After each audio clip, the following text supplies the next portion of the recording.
Vamos a desglosar toda la teoría necesaria para poder resolver problemas de dinámica, problemas en los que hay involucradas fuerzas, problemas en los que tenemos que encontrar la aceleración de un cuerpo o una masa. Entonces, ante esos problemas, lo primero que tenemos que hacer es leer el problema y escribir los datos y las preguntas que nos está haciendo el problema. Entonces, vamos a escribir todos los datos que nos entreguen. Por ejemplo, como es un problema de dinámica, casi siempre nos dan la masa. Nos pueden dar, por ejemplo, una fuerza cualquiera que esté actuando sobre el cuerpo. También me pueden dar el peso. Me pueden dar, por ejemplo, la normal. Me pueden dar, por ejemplo, la fuerza de fricción o el coeficiente de fricción estático o el coeficiente de fricción cinético. Puede que me den también la aceleración del sistema. Puede que me den tensión, etcétera, etcétera. Entonces, ante todas estas variables que me puedan entregar un ejercicio, yo tengo que escribir cuáles son las que, por ejemplo, me dan, cuáles son las que necesito. Entonces, del ejercicio que tú necesites, lo único que vas a hacer es desglosar toda la información necesaria, escribir los datos que te den y escribir cuáles son las preguntas. Puede pasar que te pregunten cuál es este, puede que te den este. Listo. Eso depende de cada problema, pero el primer paso es realizar este ejercicio. Vamos para el segundo paso. Bueno,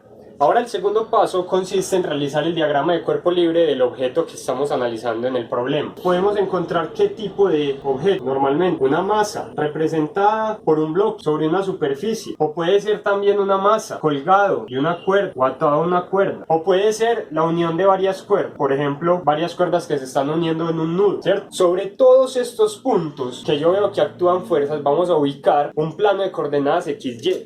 Vamos a ubicar un plano de coordenadas en todo su centro. Me va a quedar de esta manera. Y esto lo debo hacer con todos los objetos que yo esté analizando. Si en el problema veo que están los tres, sobre los tres hago tres planos cartesianos. Si el plano es este, supongamos, entonces yo dibujaría de esta manera el eje de coordenadas. Y si por ejemplo fuera este, entonces podría dibujarlo así. Tengo el eje Y y el eje X. Y sobre estos puntos vamos a ubicar todas las fuerzas que estén actuando. En la descripción voy a dejar el link a un video en el cual explico cuáles son todos los tipos de fuerzas que podemos analizar en un problema de dinámica. Ahora, este puede tener peso, puede tener una fuerza que esté actuando de esta manera, puede tener fuerza normal, puede tener fuerza de fricción. La fuerza de fricción y la normal se dan únicamente cuando el objeto entra en contacto con una superficie. Por tanto, cuando el objeto está colgando o hay unión de cuerdas, nunca se presenta una fuerza normal o una fuerza de fricción. En este caso, cuando se presenta una cuerda, se presenta la tensión, se presenta también el peso. Es la única opción donde no se presenta el peso, es donde no hay una masa. Es decir, tengo solamente cuerda, la unión de cuerda, tensión. Todas las tensiones son diferentes, tensión A, B, C. Esto es lo que se debe hacer con los objetos que me está entregando el problema. Dibujar sobre el plano de coordenadas XY y dibujar sobre ese plano todas las fuerzas que están actuando sobre el objeto.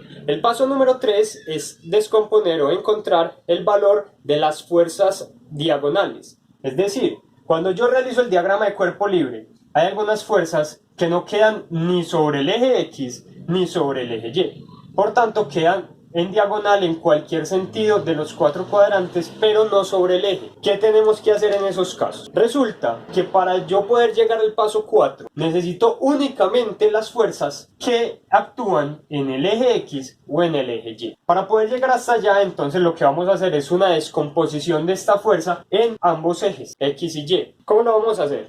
La descomposición de la fuerza en el eje X va a ser igual a su fuerza multiplicado el coseno del ángulo que forma con el eje X, es decir, este ángulo de acá. Vamos a llamar este teta sub X, porque toca al eje X, pero puede ser también igual a su fuerza por seno del ángulo que toca el eje Y. Entonces, si este es el ángulo que toca el eje Y y ese es el ángulo que yo conozco, entonces puedo utilizar esta fórmula para encontrar la fuerza en X. La fuerza en Y, similarmente, se encuentra multiplicando la fuerza por seno del ángulo que se forma tocando el eje X, o su fuerza multiplicado el coseno del ángulo que se forma tocando el eje Y. Ahora, ¿qué representan gráficamente estos dos valores que encontramos acá? Vamos a asumir que este eje Y es como una pared y que este eje X es como el piso, y que vamos a poner luces que apunten hacia el piso y que apunten hacia la pared. Entonces, si yo pongo una luz que esté apuntando en este sentido, la sombra proyectada por este vector de fuerza va a ser esta línea sobre el eje X. Por Por tanto,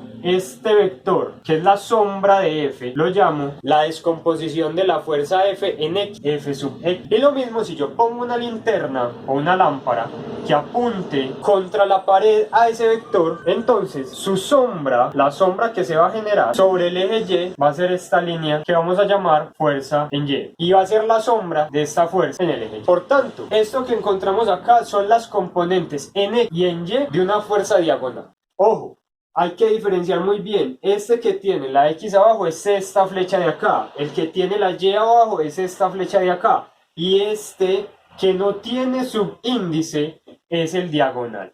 Siempre va a ser de esa manera. Vamos para el paso número 4. El cuarto paso consiste en realizar la sumatoria de fuerzas en los ejes X y Y. Entonces, ¿en qué consiste? Yo voy a analizar cuáles fueron las fuerzas que quedaron proyectadas en los ejes. Y en el eje, todas las que van para la derecha van sumando todas las fuerzas que van para la derecha y restando todas las fuerzas que van para la izquierda. ¿Listo? Entonces, todo lo que vaya en el sentido positivo de las X lo pongo con un signo más. Y todo lo que vaya en sentido negativo de las X lo pongo con un signo menos. Igualmente para la sumatoria de fuerzas en Y, todas las fuerzas que van para arriba las pongo en la sumatoria con un signo positivo y con un signo negativo todas las fuerzas que van para abajo. Ahora, esto es igual a algo y vamos a tener en cuenta lo siguiente. Esto puede ser igual a dos opciones. La primera opción es que esto sea igual a 0 si no hay movimiento o si la velocidad es constante. Pero si el objeto está cambiando, por decir del reposo, a empezar a mover, como pasan muchos de estos ejercicios,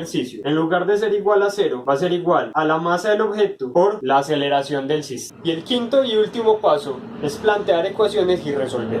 ¿En qué consiste esto? Del paso 4 encontramos unas ecuaciones que tienen algunas incógnitas y yo puedo resolver esas incógnitas como mediante métodos algebraicos. Estos métodos algebraicos consisten en realizar operaciones que conocemos normalmente como despejar la ecuación, despejar la incógnita o simplemente realizar sustituciones de variables. Así vamos a llegar a todos los datos que nos están preguntando. Por tanto, si al principio nos preguntaban cuánto era, por ejemplo, la tensión, entonces vamos a obtener un valor para la tensión. Realizar este paso 5 requiere mucho de tus habilidades en matemáticas. Es necesario que sepas resolver ecuaciones, sepas despejar una incógnita y es necesario que realices los 4 pasos anteriores. Realizar los 4 pasos anteriores te va a llevar al camino de plantear y resolver las ecuaciones necesarias para el problema planteado.